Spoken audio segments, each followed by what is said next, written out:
ئەوسا ئێمە زیاتر ئەمانویست ئازادی بە کوردستان پەراهەمکەین، خەڵک خۆشگوزەران بێ، نەختە داواکاریمان نابەنێتەوە یەکگرتوەکانێکی لەوانە هێڵی 36 و 34 نەوت بەرامبەر بە خۆراک، گەڕانەوەی ئاوارەکان، ئاوادانکردنەوەی کوردستان دیەکان دێڕوخاوەکانی سەدام ڕوخان بووی، بەربوونی زیندانە سیاسیەکان کۆمەڵی لەمانە هەمویان وەجێ بەجێ کردین.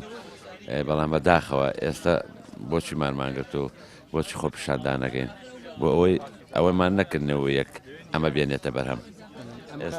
ئێستا من کەوتومە تەمەنەوە ناتوانم توانام لەماوە نەخۆشم تەندروستم تاونە، بەس ئەوەم پێکرێ خزمەتی مانگرتوەکان کەم بە چا بێ بە قاوە بێ بە ئاوێ بە دەستگرتنیان بێت بە هەر شێوەی بێ من هاوکاریانەکەم لەگەڵیان نامێنمەوە هەتاش ئەم شەوە تا بەیانی لەگەڵیانمەش بەعزە جارێک شەوە ڕۆمەوە جارێک سێ شەوە ڕۆمە بە بەردەوامی لەگەڵیانم.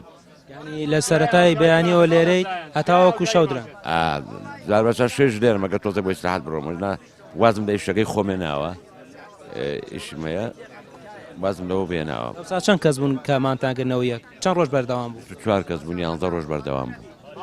ئەوسا خەڵک ڕۆحێتی کوردایەتی تیا بوو، خەڵک شتەکانی دا پیرۆز بوو، بەڵام ئەمانە هەموو شتێکیان ناشرینکردنەوە ڕۆحێتیان نێژ ناو خەڵکە.